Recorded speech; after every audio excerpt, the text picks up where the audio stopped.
Good morning, everyone, and my special thanks to the organizers for inviting me to be with this very historic audience today. I think a lot of the people here have actually made the history of this disease, so it's really my pleasure to be here. And also a special thanks to the families and organizers of the meeting itself.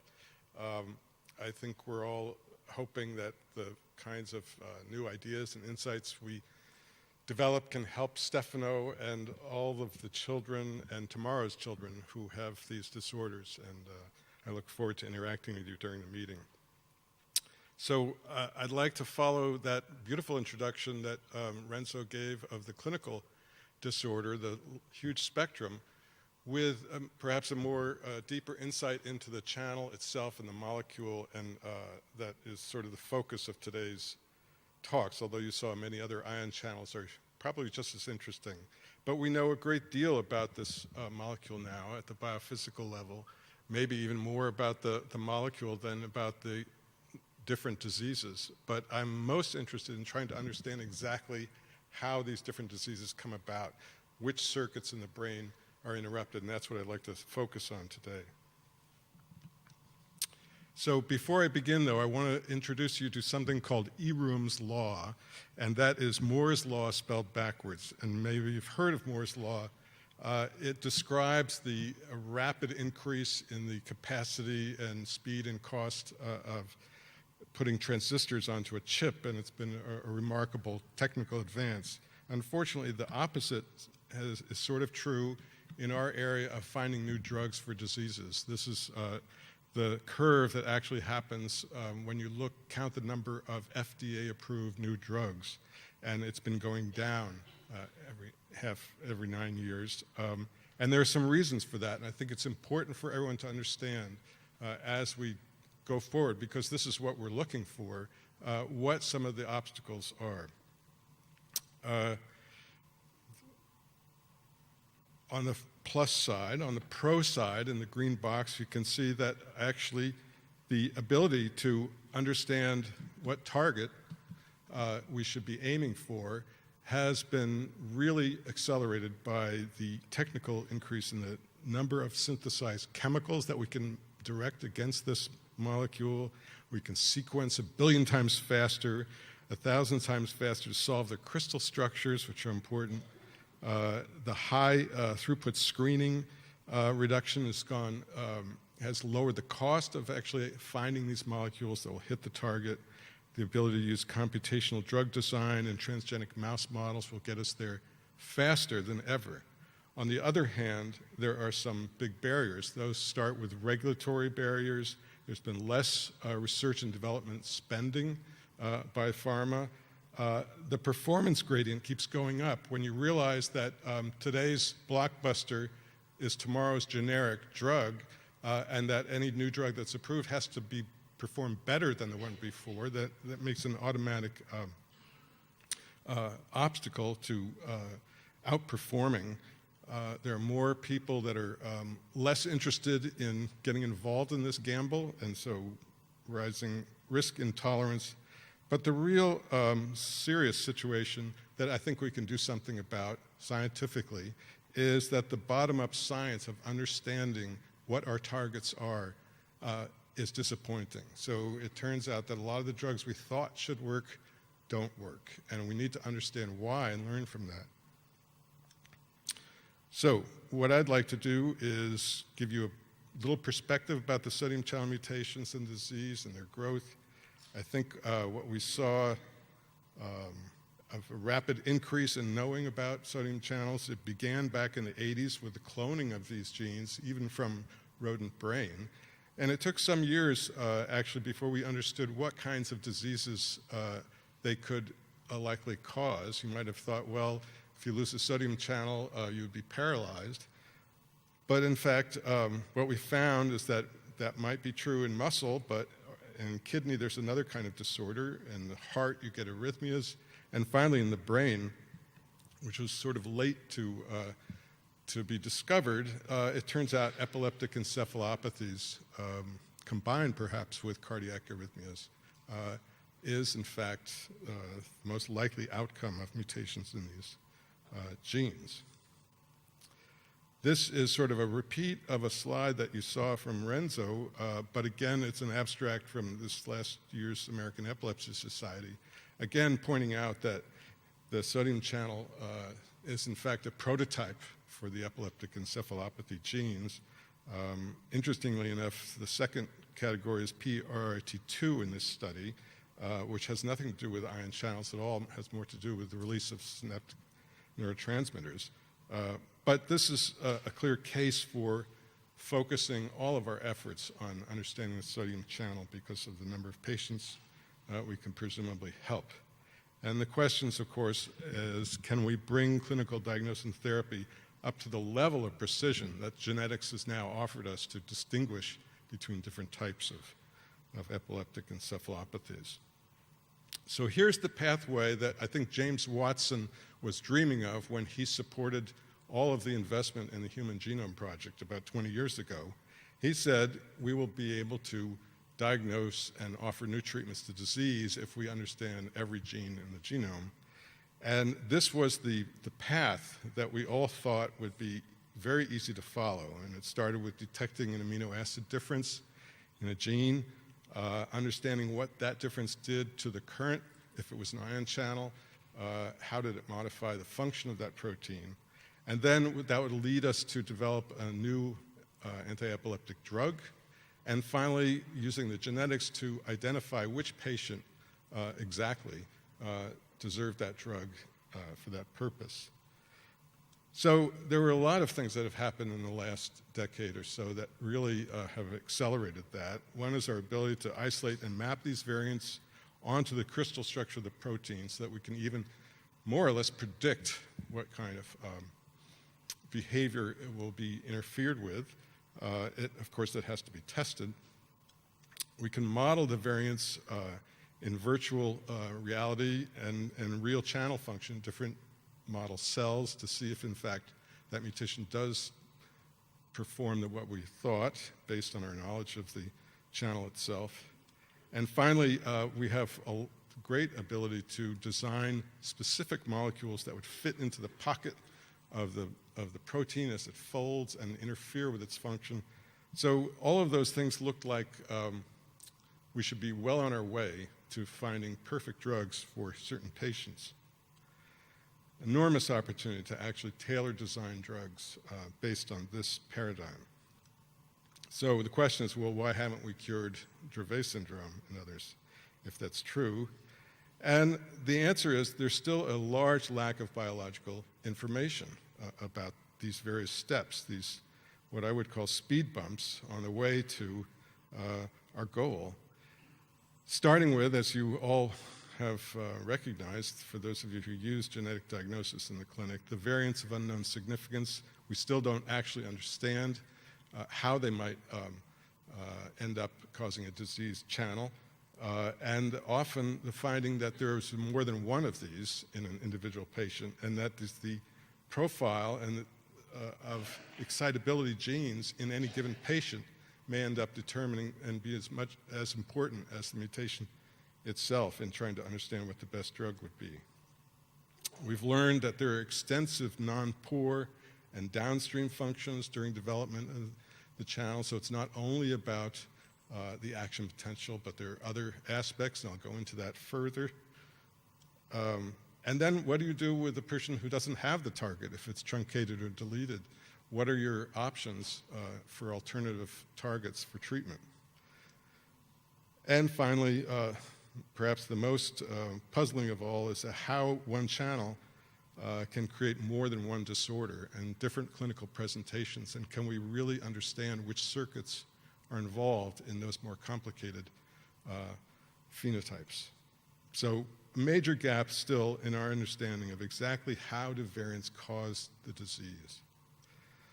And for that, I think we all can readily understand that of all of the different clinical phenotypes that you can identify in patients with ion channel disorders and specifically sodium channel disorders, it must have something to do with the circuits that these channels reside in and how they alter the excitability in these different pathways. It's not all the same throughout the brain. There are different levels of change in different pathways, and we need to understand that.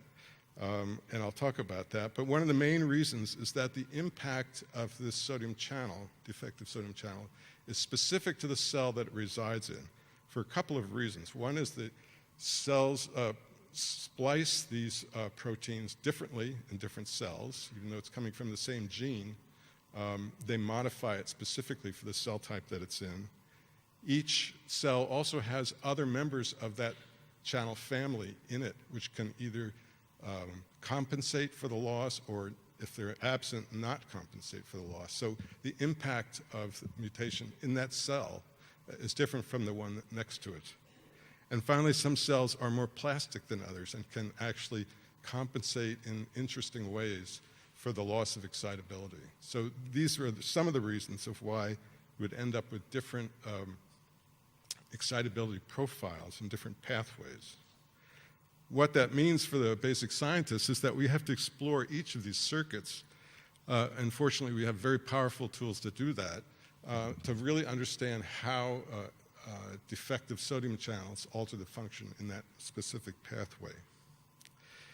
So getting back to the location, we have this very wonderful tool, Allen Brain Atlas, which can show us just with a few clicks where most of these genes are expressed in the brain at a regional level.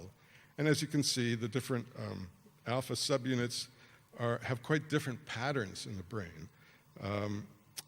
They overlap, and they certainly overlap with the beta subunits, which have to combine with the alpha subunits in order to make a functional channel. And many of these have now been linked to epilepsy and to a risk for SUDEP, and we'll talk more about that. But what you can see is that we have a long way to go to understand which of the circuits. It's not obvious when you first look at it, which circuits, even though you see the brain region, are critical for a certain type of seizure or something else that doesn't happen. And that some of the regions of the brain, we don't, as neurologists, we think there should be a problem, but there isn't a problem clinically in those pathways. And the question is, why not? And so that's sort of at the cellular level, it's equivalent to finding an unaffected carrier that you see in some patients. You'll find that they have a mutation in the sodium channel and they don't have disease. We're looking at the specific cells and saying, gee, they have an abnormal sodium channel, but there's nothing wrong with the function of that pathway. So we have some interesting puzzles to solve as if we really want to understand why you see one phenotype and not another in a certain patient. Now, this was the classical finding that I think helped us understand at the cellular level what the apparent paradox was when you thought that the loss of a sodium channel should lead to decreases in excitability, not to seizures. And so Massimo Mantegazza in Bill Catterall's laboratory made a very important finding, the observation that actually interneurons are more impaired than excitatory cells. And that made a lot of sense, that if the brakes fail, you will get hyperexcitability. And in fact, they showed that interneurons lost more sodium current. They had altered thresholds for firing, and the differences in the amplitude and shape of the action potential were much more prominent in interneurons than in excitatory cells. So that was a very important distinction. And then more recently comes the idea that even among interneurons, the loss of the same sodium channel might not be revealed in exactly the same way. And so when you take them away from parvalbumin interneurons versus somatostatin-containing interneurons, you get different overall clinical phenotypes. Both have seizures, but some have more hyperactivity and neurodevelopmental disorders and cognitive problems. And so as you can see, as we go through, and fortunately we have the ability now to identify cell-specific and to generate cell-specific mice and study what kind of disorder they show, we can actually begin to assign the critical targets to different types of interneurons within the brain. The other thing is to think about these cells. They're not just a light switch that goes on and off. They're more complicated. It's more like a sculpture, I would say, with different parts of the body being regulated by different sodium channel genes. And so these are different compartments of the cell. For example, the soma, or the axon initial segment, versus the dendrites and the axons. They all are controlled, the excitability is controlled by different sodium channel genes. And that actually gives the cell the enormous advantage of being able to control these different departments separately and to fine-tune the overall excitability of the cell independently of one another. So it's a very powerful design.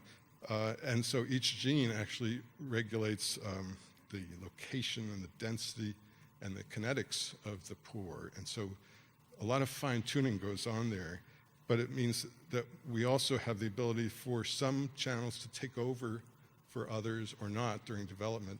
And so these little aspects need to be carefully understood in order to perhaps remodify them and rescue the phenotype as well. So it's both a challenge and an opportunity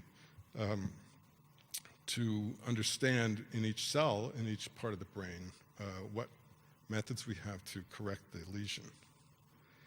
One of the places that's most important of all is what we call the detonator zone of the neuron, which is the axon initial segment. And here there are 3 different sodium channels that participate in whether a cell fires or not, an action potential.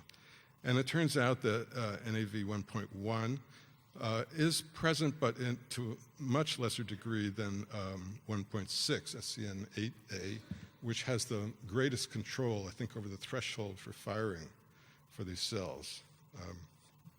So we're learning about this, and that would mean that in some cases, the SCN8A might be a preferred drug target if SCN1A is mutated, because you could certainly control that channel in any case if there's no mutation in it. There's more evidence, some from our laboratory, that the axon initial segment is really a hotspot for epileptic encephalopathies. So here you see a picture of ion channels that are highly expressed at the axon initial segment, which is where the action potential is originated. And you can see 4 ion channels, all of which have been implicated in epilepsy, are present in this compartment. And what's really interesting are that there are other proteins that we didn't really understand how they might be involved in epilepsy that we've now linked to the phenotype. And these are actually cytoskeleton proteins, and what their role is to actually tether the ion channels to this particular compartment in the cell. And if you mutate either ankrins or spectrins, you will lose the high density of channels that need to be present for the cell to fire. And so here are 2 different mouse mutants that I've studied recently at Baylor College of Medicine with, that show just the range of phenotypes that can happen. This is an ankrin G at the top isoform, which in this particular mutation interferes with the ankrin protein only in interneurons, in parvalbumin positive interneurons. And as a result of that, the mouse has what we typically call a spike wave absence type seizure, just in those cells alone, originating presumably from the thalamocortical circuit. The alpha-2 spectrum, which we also published last year, which is this wonderful, it forms this periodic cytoskeleton and it tethers the ion channels within the axon initial segment into a pattern that allows it to have a very low threshold. And when you mutate that molecule, and I think this is just the beginning of spectrinopathies, there are more to come. I think Jack Parent has actually just recently published a beta-4 spectrin mutation. They give rise to a completely different seizure disorder, but again, I think really reveal that this axon initial segment is a very important site for not just seizures, but for epileptic encephalopathy as well.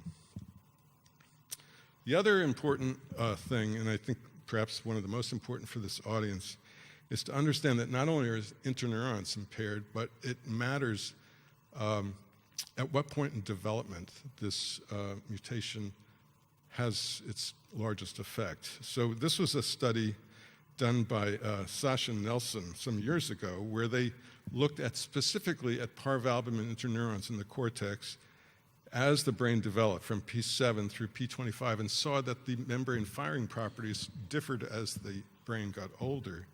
And they correlated that with the density of ion channels that were present in these cells.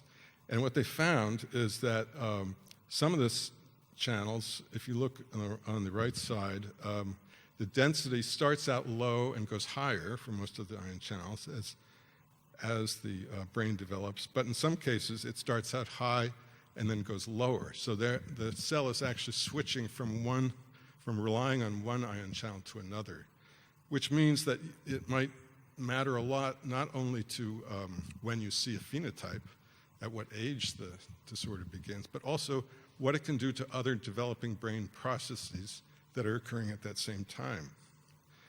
And this is a slide that I hope reminds you of the fact that when we think of ion channels, we always think about excitability first. Oh yes, is it firing more or less? But in fact, firing and wiring are intimately linked, and firing has a great deal of effect on the other developmental processes in the brain, if the cell is active or not. And there are two examples I thought would be appropriate of other things that happen in an ion channel deficient brain. One is the issue of heterotopias, which we just heard about, and positioning of synapses and the number of synapses. So this was, again, a finding which I thought was very interesting that came from Renzo Guarini's group about the co-occurring malformations that we're seeing in many, well, small number, I guess, 10 or so, of cortical malformations in Dravet patients, including a SUDEP case.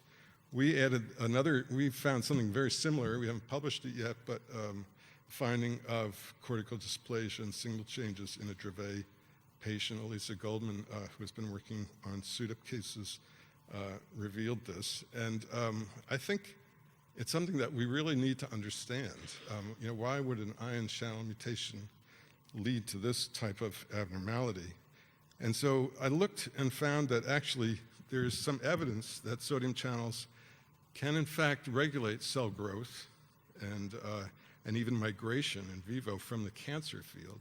So in this case, it's a sodium 1.5 gene that was implicated in breast tumor growth and dissemination. And in fact, that study even showed that phenytoin could inhibit the tumor growth and metastasis. And although it's coming from a different area, it's not neurons, there's something that seems biologically important about this finding for us.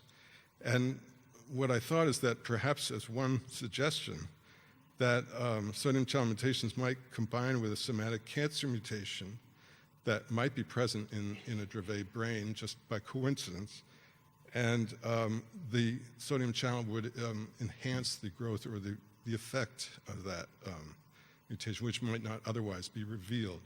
So that's just one model. There are probably many other explanations, but it's something that we need to focus on, I think, in the future. The other impact early on of having interneurons that don't work is shown in this paper, which showed that actually synaptogenesis relies upon the level of GABA released in the developing mouse brain. So if you add or subtract GABA, you can see that there's a major difference in the number of GABAergic synapses formed, as shown by these Gefrin puncta. The Gefrin is a molecule that's important for the clustering of GABA receptors in the postsynaptic site. And when they alter these levels, they would see more or fewer GABA synapses. So what does that mean for Dravet syndrome, which is that it's a high likelihood that they actually not only have impaired interneurons that don't fire very well, but there are fewer synapses potentially that have formed in that brain. So inhibition overall may be decreased. And the link to the epileptic encephalopathy phenotype was again reinforced by this paper, which showed that actually a de novo mutation of Gefrin in an infant with a Dravet-like syndrome arose from having fewer GABAergic receptors in the brain. So I think there's a way of thinking about channels in whole brain function, not just whether the cells are firing or not. Here's another thing that I thought would be important for us all to think about, and that is, are there environmental modifiers of sodium channel disease? And I went back and looked at some work by George Haddad from the 1990s, who asked whether voltage-sensitive sodium channels might be altered in newborns as a result of in utero hypoxia. And indeed, he found that saxitoxin, which binds one-to-one to an alpha subunit of sodium channel, was increased binding in a P0 brain that had been exposed to in utero hypoxia. So there was apparently some mechanism to elevate the density of sodium channels based on environmental conditions.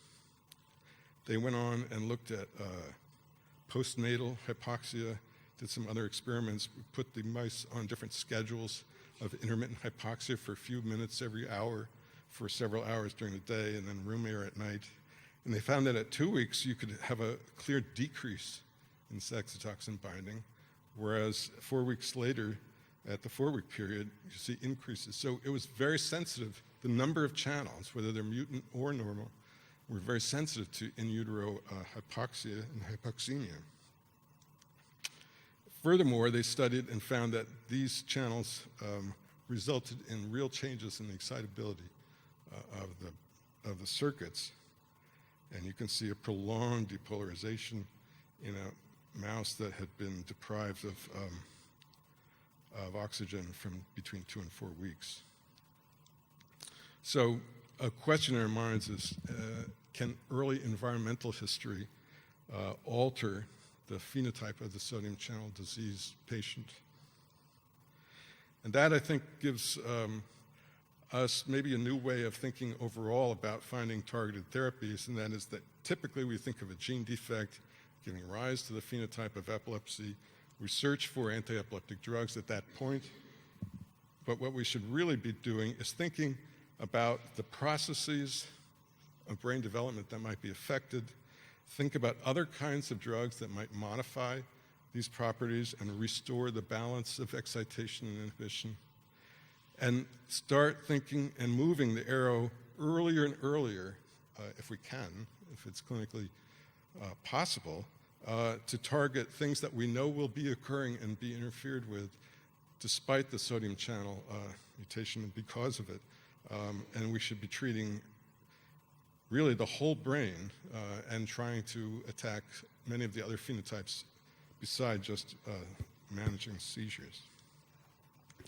Now, some of the on-target strategies for sodium channels have been very ingenious and powerful, and there are different levels of attacking this. One is at the transcriptional level of upregulating sodium channel expression, of rescuing the protein by interfering with folding defects, of modulating the channel with activators and suppressors of the poor behavior. Here's something that I think we should think about, or know about at least, and that is that an evolutionary strategy that's been perfected for 1 million years by cone snails. So it turns out that cone snails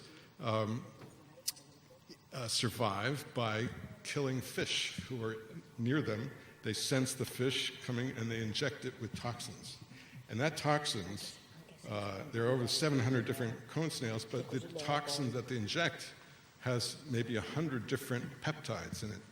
And what Toto Oliveira, and I encourage you to go on YouTube and watch his lectures, which are superb, has found out that many of these different peptides have very different functions, and they're highly tailored to the kinds of fish and the environment that the cone snail has evolved into. But what they all do is they have one toxin which is a lightning strike against a sodium channel which immediately stuns the fish so it stops, and then others that are there to actually, that lightning strike doesn't last very long. And so you need to also depress the fish so that there's time for it to be roped in and swallowed.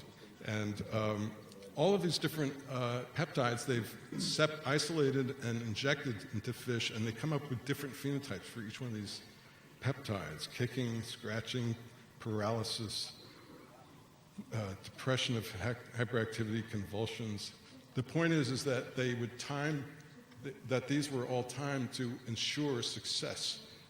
If the fish was just momentarily stunned, it could then swim away, so it had to develop a cocktail of toxins. And this is something that now we can use as we think about looking for ways of altering circuit behavior, that maybe it's not just one drug that will work, but at least a drug that has several different properties. And so this is something that Toto is actually involved in terms of helping us with epilepsy-related target. And the strategy is paying off. Here, just last week, I saw a toxin supplier offering a novel 1.3 channel opener. So this is, again, a toxin, this one from a scorpion. And so there are new drugs that are coming forward that will allow us to actually precisely modify channel behavior depending on what we can learn for each patient. The other thing is that some of the things we always believed about the drugs may not be complete. So cannabidiol, I was growing up thinking it works on cannabidiol receptors, and that was the mechanism of action. And here's a paper showing that actually it has a pretty potent anti-sodium channel current effect as well. So it can suppress these persistent currents, which we all understand are at the basis for some of the epileptic encephalopathies. So old ideas have to be tested again with our new models. Now, I'd like to just end with some words about sudden unexpected death in epilepsy. SUDEP and Dravet syndrome has been estimated at about 10%. So it's an important cause of mortality in this disorder and other epilepsies as well. In the United States, there are almost 3,000 cases a year, which is about the same as sudden infant death syndrome.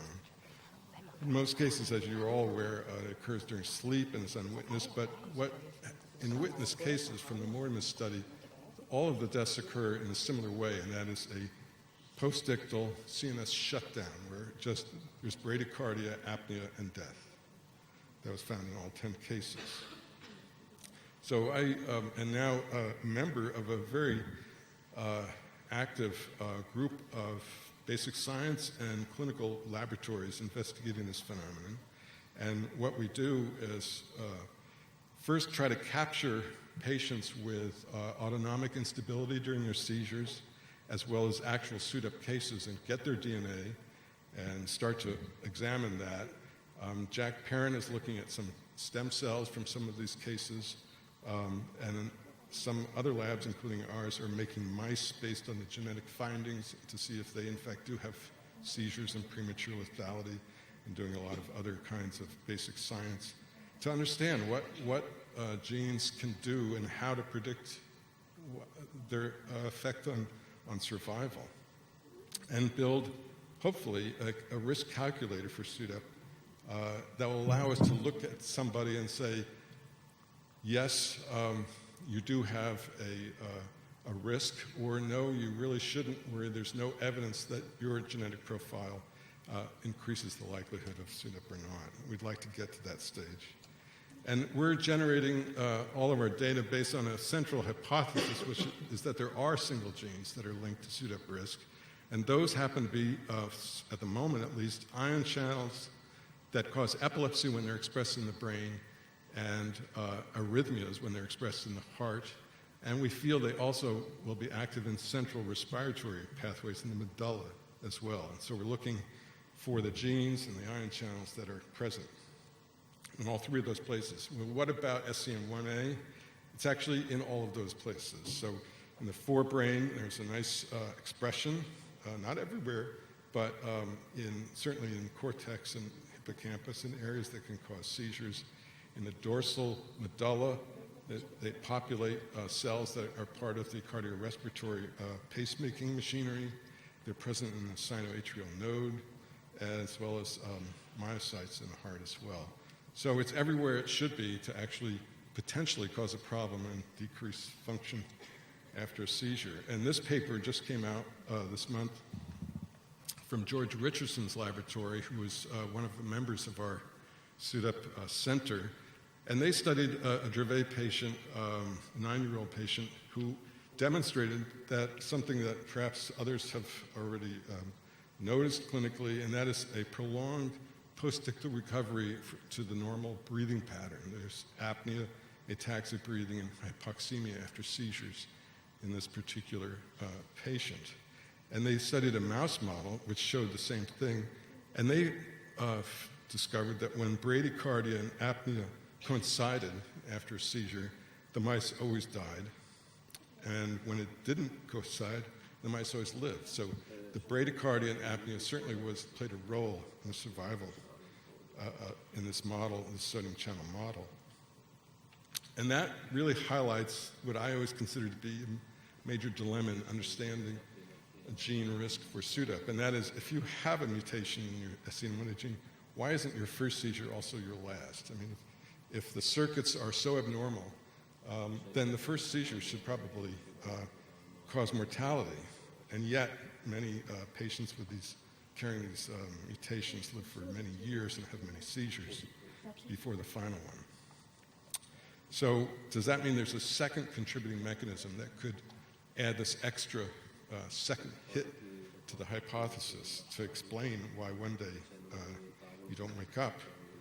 And we fell upon this idea that spreading depolarization might be involved. So that's something that you may be familiar with from your understanding of migraine, the aura in migraine headaches is thought to involve spreading depression, for example, in the cortex. And that is a poorly understood phenomenon where all of a sudden there's a huge outpouring of extracellular potassium and glutamate, and it depolarizes all the cells. They go silent. And it recovers, though, in minutes to hours. And it's well known to account for the clinical deficit of hemiplegic migraine when it happens over the motor cortex, and of scotomata, blind spots, in visual cortex. So our reasoning was, well, what would happen if spreading depression involved the cardiorespiratory nuclei? Would that, in fact, silence and end the life? And so we found in models sodium channel and potassium channel SUDEP, where they have seizures and a shortened lifespan, that in fact immediately after seizure, and you can see here on the right side, there were 3 seizures, and only on the 3rd seizure, when we were recording DC from the medulla, there was a huge DC shift, which is characteristic of spreading depolarization.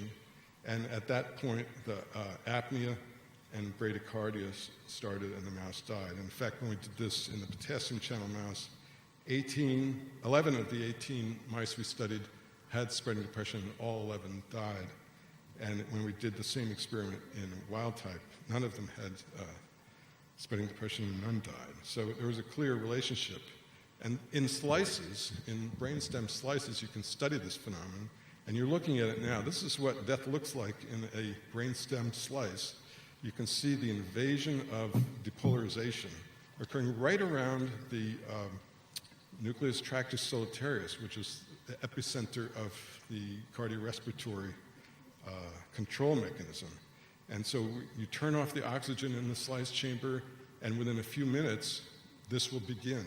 And the difference was that it took about 15 minutes for a wild-type brainstem to die, and it only took 5 or 6 minutes for a mouse that had a sodium channel mutation to show the same phenomenon. And that happened also for RYR2 mutations too. So 3 different models, all showing the same behavior, and all of which have seizures and shortened lifespan.